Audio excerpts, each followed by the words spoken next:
Wabarakatuh. Hello everyone. My name is Adi Putra from Group I with my team Tito Prastomo and Rafael Atanasio.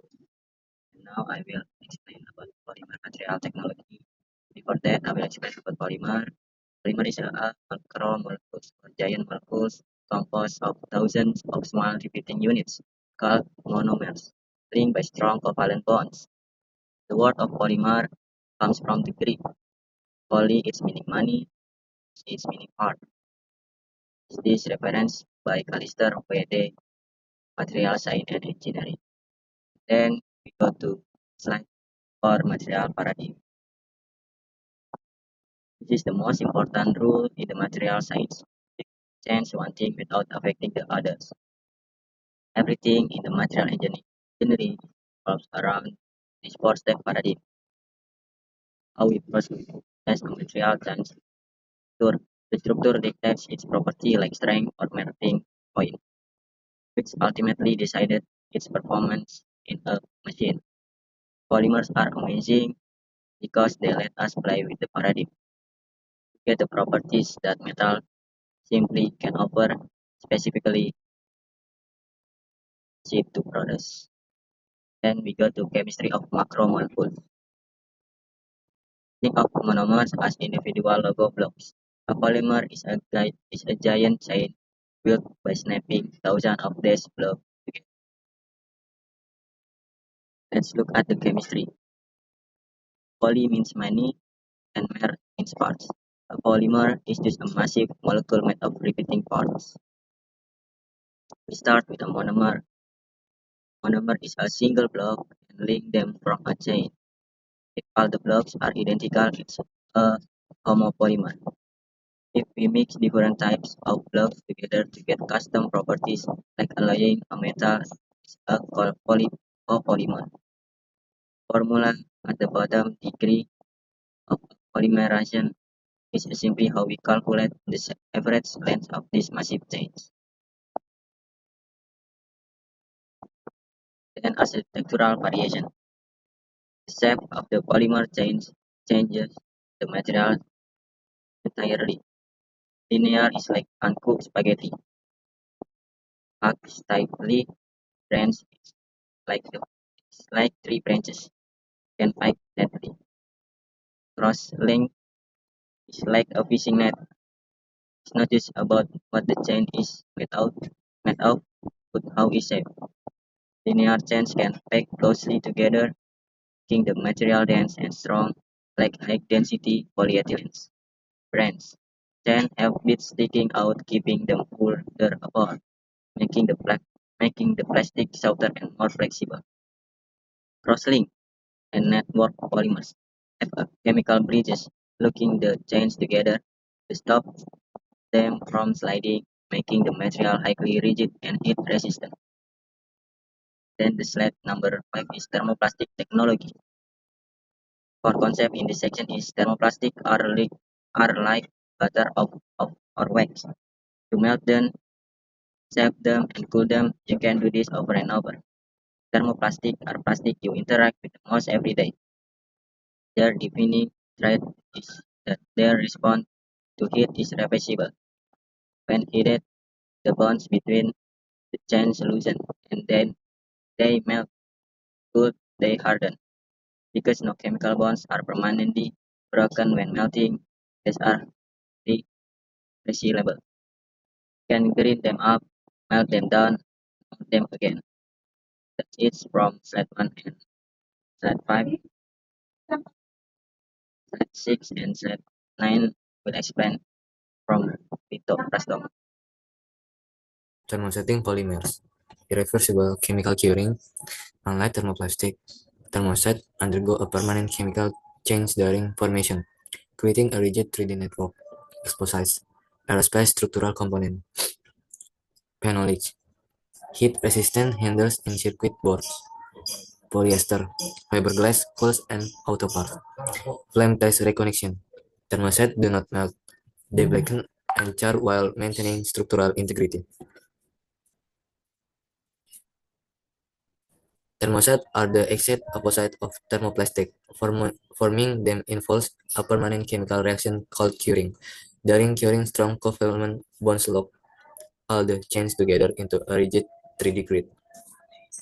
Because thermostats do not melt if you heat them too much. They just burn and char. This makes them incredibly valuable, valuable for high heat environments like engine bays and aerospace components. Elastomer technology, entropic elasticity, long amorphous chains that are twice and coiled in the unstressed, unstressed, unstressed state, driven by entropy to return to disorder. Natural rubber, heavy-duty tires and bands. Nitrile rubber, fuel-resistant seals and gasket. Silicon rubber, aerospace and medical grade. Vulcanization heating with sulfur to establish light cross-clicking, preventing permanent deformation. Biopolymers and biomaterials, medical and sustainable function. Distinguishing between renewable origins and medical implantation safety. PLA or polylactic acid, sustainable 3D printing and packaging. You have extreme wear resistant for artificial hip joints and other. Next, formative manufacturing injection molding cycle. Um, Injection molding cycle, high volume production for complex geometries. 1. Clamping, precision mold closure. 2. Injection, molten polymer forced by screw. 3. Cooling, solidification via water line. 4. Ejection, part release via pins. Extrusion profiles, continuous production of pipes, tubbings, and filament through shapes dies.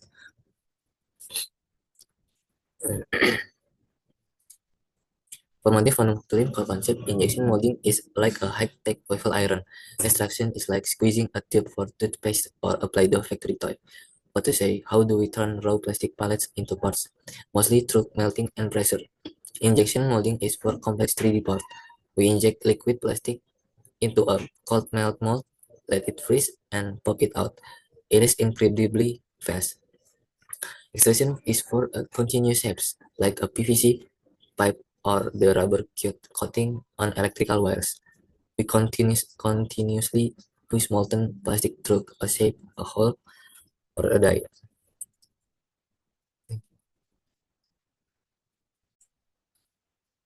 Okay, so for the 10th slide, we're gonna talking about 3D printing techniques.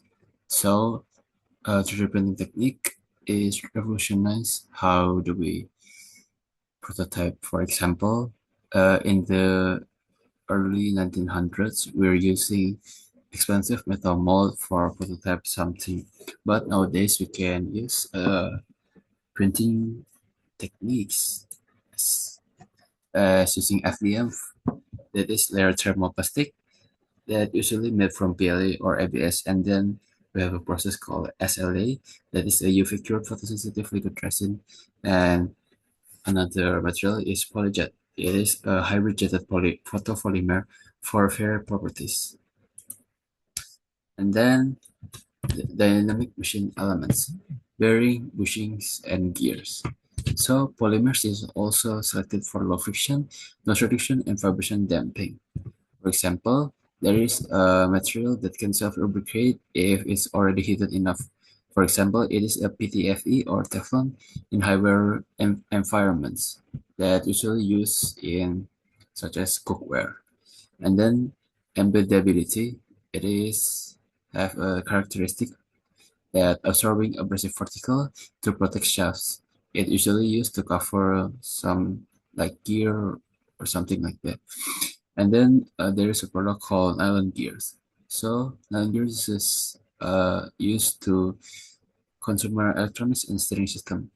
Polymers allow for higher rotational speeds than heavy metal while significantly reducing resonance. And then industrial sealing solution. Usually,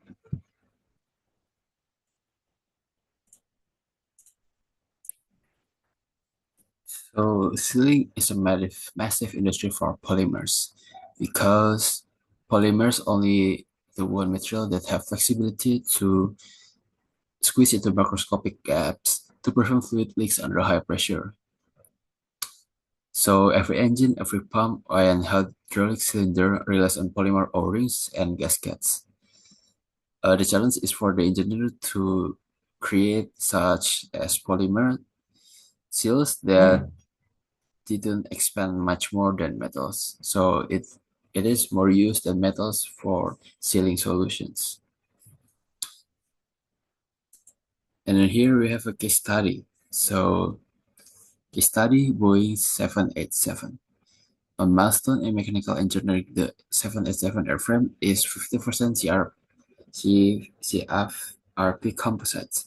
By using thermostats epoxy matrix with high-strength carbon fiber, Boeing achieved a significant weight reduction, improved fuel efficiency, and superior fatigue resistance compared to the traditional aluminum.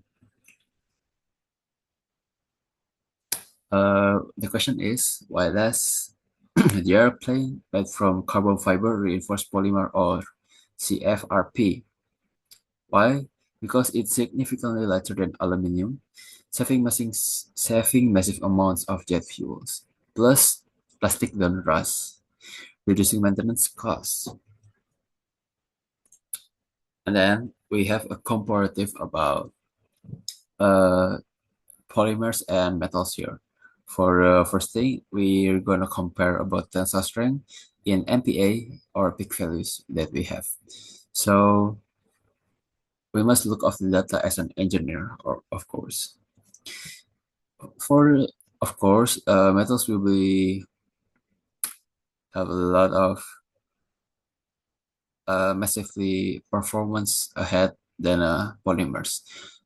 As we look at the data, engineering polymers has only tensile strength about 100 MPa.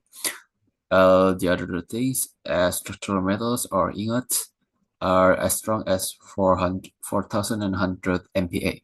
But as we use as modern as engineering can be, polymers are used and mixed with other materials. So I think it can exchange, it can be stronger and still as elastic as polymer.